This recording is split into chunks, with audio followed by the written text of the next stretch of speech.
তো hello everyone, তোমরা সবাই কেমন আছো? আশা করি সবাই খুব ভালো আছো। আমি তো বিন্দাস আছি, বিন্দাস। আর সবথেকে বড় কথা হচ্ছে, আমি প্রায় 1 মাস পর এই ভিডিওটা দিচ্ছি। সেটাও কারণ হচ্ছে এটা অষ্টমঙ্গলের ভিডিও। অষ্টমঙ্গল শ্বশুরবাড়িতে পরোটা, তরকারি, মিষ্টি, আরও অনেক রকম খাওয়া দাওয়া হয়েছে, যেটা তোমাদের সাথে আমি অলরেডি শেয়ার করেছি আগের ভিডিওগুলোতে। তোমরা পারলে পরে একবার দেখে নিও। তারপরে খাওয়া দাওয়ার পর শুরু হলো অষ্টমঙ্গলের সমস্ত নিয়ম বাদে অনেক মজাদার কাহিনীগুলোও হয়েছে, সেটাও তোমরা দেখতে পারবে। এখানে দেখতে পাচ্ছ আমাদেরকে দুজনকে পুরো একদম রং মাখিয়ে ভূত করে দেওয়া হয়েছে। যদিও বা আমাকে করা হয়েছিল প্রথমে, তারপরে আমার গল্পকে করা হলো।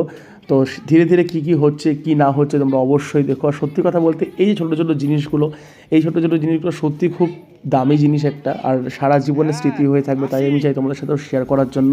এখানে আমার যে দিদিরা আছে, সেই দিদিরা, তারপরে হচ্ছে আমার শালি যে আছে, সবাই মিলে, আর বৌদিরা সবাই মিলে ধরে একদম রং মাখানো। এখানে আমিও মাখাচ্ছি গল্প করে রং। আর একটাই দিন, অনেক দিন পর পেয়েছি এরকম আনন্দ ফুর্তি করার। তো এটা সত্যি কথা একটা প্রাইসলেস মোমেন্ট যাকে বলে। আর সবথেকে বড় কথা, এত দিন পরে ভিডিওটা দিচ্ছি, কারণ কি এই ভিডিওটা আমার কাছে ছিল না। তো ভিডিওটা আমি হঠাৎ করে পেলাম। জয় বলে আমার এক ভাই আছে, ভাই বা শালা যাই বলতে পারো, তার কাছ থেকে নিলাম ভিডিওটা। আর হচ্ছে ভিডিওটা আমি ফোনেও কিছু কিছু ভিডিও পেলাম, কারণ বিয়ে বাড়িতে অনেক ভিডিও, সেই ভিডিওগুলো একসাথে করা হয়নি। তো তাই জন্য একটু লেট হলো দিতে। তো যাই হোক, তোমরা আস্তে আস্তে দেখতে থাকো। ভিডিও কিছু কিছু জায়গায় কাটা হয়েছে, কারণ কি কাটা হয়েছে বলতে মাথা কাটা, পা কাটা। কারণ কি একজন কাকিমা ভিডিও করছে, তো সে ঠিকঠাক করে করতে পারেনি, চেষ্টা করেছিল। তো যাই হোক, সবাই আমাদের নতুন টেকনোলজির সাথে অত বেশি অবগত নয়, তো তাও চেষ্টা করছে। যথেষ্ট সুন্দর, খুব মজা হয়েছে। তো যদিও বা আমি সবাইকেই রং মাখাইছি, বৌদি, কাকিমা সবাইকেই। মজা, একটা আনন্দ, সবথেকে বড় ব্যাপার এটা। আর এখানে দেখতেই পাচ্ছ, এখানে একদম সেই যে দুই বৌদি, বড়ো বৌদি আছে, মেজো বৌদি আছে, দুজনকে রং মাখাচ্ছি। সবথেকে আরও মজাদার হবে লাস্টে, তোমাদের সাথে শেয়ার করব। যাই হোক, ভিডিও দেখে অনেকে বলবে যে অষ্টমঙ্গলে কেন এরকম বিয়ের ড্রেস পরে বসা হয়নি বা সামথিং কিছু, বড়রা অনেকে বলবে, গুরুজনরা অনেকে বলবে। কিন্তু অ্যাকচুয়ালি অষ্টমঙ্গলে যে মেইন যেটা রসম, যেটা রিচুয়াল ছিল, সেটা অলরেডি আমাদের হয়ে গেছিলো। এটা পরের দিন জাস্ট একটা ওই সমস্ত কিছু ফেলার নিয়ম একটা আছে, তারপরে ওই রং খেলার নিয়ম, তো ওই জন্যই তো আমরা এরকমভাবে। আর সবথেকে বড় কথা, কিছুক্ষণ আগেই, তার 1 ঘন্টা 2 ঘন্টা আগেই আমি আর কল্প আর আমার শালা যে জয়, ওরা তিনজন মিলে আমরা বেরিয়েছিলাম বাইরে। তো রং কেনার কথা মনেও নেই, আর কল্পনা আমাকে মনে করাতে পারেনি, তো ভুলে গেছিলো, নাহলে রং আরও কিনে নিয়ে আসতাম। তো ওদের রং দিয়ে ওকে মাখাচ্ছি। সব থেকে হাস্যকর ব্যাপার, এখানে আমি আমার যে আলপনা বোন আছে, ওকে রং মাখাচ্ছি। তো সব থেকে যেটা মেইন বিষয়, সেটা হচ্ছে, তোমরা যদি ভেবে থাকো যে এটা অষ্টমঙ্গলের দিন, একদমই না। অষ্টমঙ্গলের জাস্ট এটা 2 দিন পরে, যাওয়ার দিন। তো দারুণ মজা হয়েছে। সব থেকে আর একটা বড়ো কথা, যদি জানতাম এরকম রং মাখানো হবে, তাহলে এরকম আমি সাদা জামা কাপড় পরে বসতাম না। দ্বিতীয় কথা হচ্ছে, সাদা জামা কাপড় পরে এইভাবে বসলাম, এটা মনে হচ্ছে বড়লোক ভাই বলছে হয় না, সেলিব্রিটি টাইপের, ওরা সাদা জামা কাপড় পরে বসে। তো সেরকম কোনো ব্যাপার নাই। তো এটা নর্মালি একটা খেলা হয়েছে, আর নর্মালি একটা আনন্দ হয়েছে। আর এখানে আমার কন্টিনিউ মাখা যাচ্ছে, আর আমিও কন্টিনিউ আমার যে শালি আছে ওকে মাখা যাচ্ছি। তো আমি ওকে বোন বলি, আমি ওকে শালি বলি না প্রথম থেকে, যখন আর তুই করে বলি সবসময়, আলপ বুনু এভাবেই বলি। আর শালি বলে ভাবি না আমি ওকে, তো অত ফিল্টার, শালি বললে অনেক ফিল্টার আসে, তো ওই ফিল্টারটা আমি চাই না জীবনে। তো ওই জন্যেই তো এখানে আমরা একটু ভিডিও শ্যুট করছি। এখানে কল্পনাকে দেখো, তোমরা সবাই দেখে হাসবে, আমাদেরকে চরম ভূত লাগছে।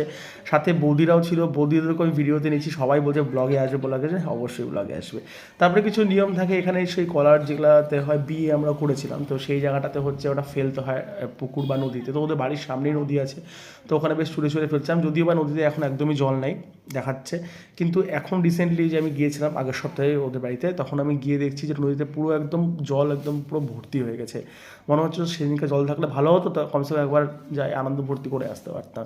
তো যাই হোক, নদীতে জল ছিল না, তো কী হয়েছে, লাস্টে পুকুরে গিয়ে আমরা সব স্নান করছি, ওটা আরও আলাদাই মজা।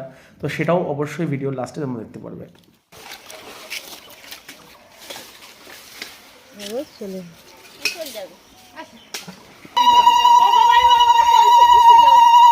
তারপরে এখানে হলো পুকুরে নামার একটা পর্ব, এটা নাকি ওদের বাড়ির নিয়ম। তো অবশ্যই আমাকে সব দিকে এক্সপেক্ট করতে হবে। তো ওই জন্য আমি, যদিও আমি সাঁতার কাটতে অত বেশি ভালো পারি না, আর জলে নামতে আমি একটু ভয় পাই, কিন্তু সেদিনকার সত্যি কথা খুব আনন্দ করছি সবাই মিলে। আর এখানে একটা নিয়ম ছিল যে এই জলের ভিতরে যে একটা আমাদের যে গিটটা আছে, সেটা এক হাতে খুলতে হয়, আর পিছনের জয় ওই যে সাঁতার কাটে আছে কন্টিনিউ মাছের মতো।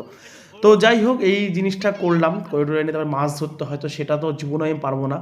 তো মাছ পাইনি, কিন্তু আমি শামুক বা গুগলি পাইছিলাম। তো সবাই মিলে বলছে চল তুই গুগলি খেতে ভালোবাসি, তোকে গুগলি করে খাওয়াবো। তো এটা নিয়ে হাসি মজাক প্রচুর হলো, তো প্রচুর আনন্দ করছি এখানটাতে। তারপরে এত পরিমাণে স্নান করছি, এত পরিমাণে স্নান করছি, তারপরে ওখান থেকে আমাকে উঠানোর জন্য কল্পনা বলে যাচ্ছে তুই উঠবি কি উঠবি না, উঠবি কি উঠবি না, এরকম একটা ব্যাপার। তো দুর্দান্ত মজা হয়েছে। তারপরে স্নান ধানের সমস্ত পর্ব শেষ হওয়ার পর খাওয়া দাওয়া স্টার্ট করলাম। আমরা খুব আনন্দ করছি, বলতে খুব আনন্দ করছি। আর যদিও বা দেখে মনে হচ্ছে পুকুরে জল নাই, পুকুরে প্রায় 3 মানুষ জল আছে, আর ওই জন্য আমাকে ওদিকে যেতে না করতেছিল। তো স্নান টান করে যাওয়ার পরে খাওয়া দাওয়া করতে বসছিলাম। খাওয়া দাওয়ার ভিডিও তোমাদের সাথে শেয়ার করতে পারিনি। তারপরে বাড়ি চলে আসলাম। 2.5 দিন পর বাড়িতে এসে আমার বাড়িতে গোপাল পুজোর এখানে প্রতিষ্ঠা হয়েছে।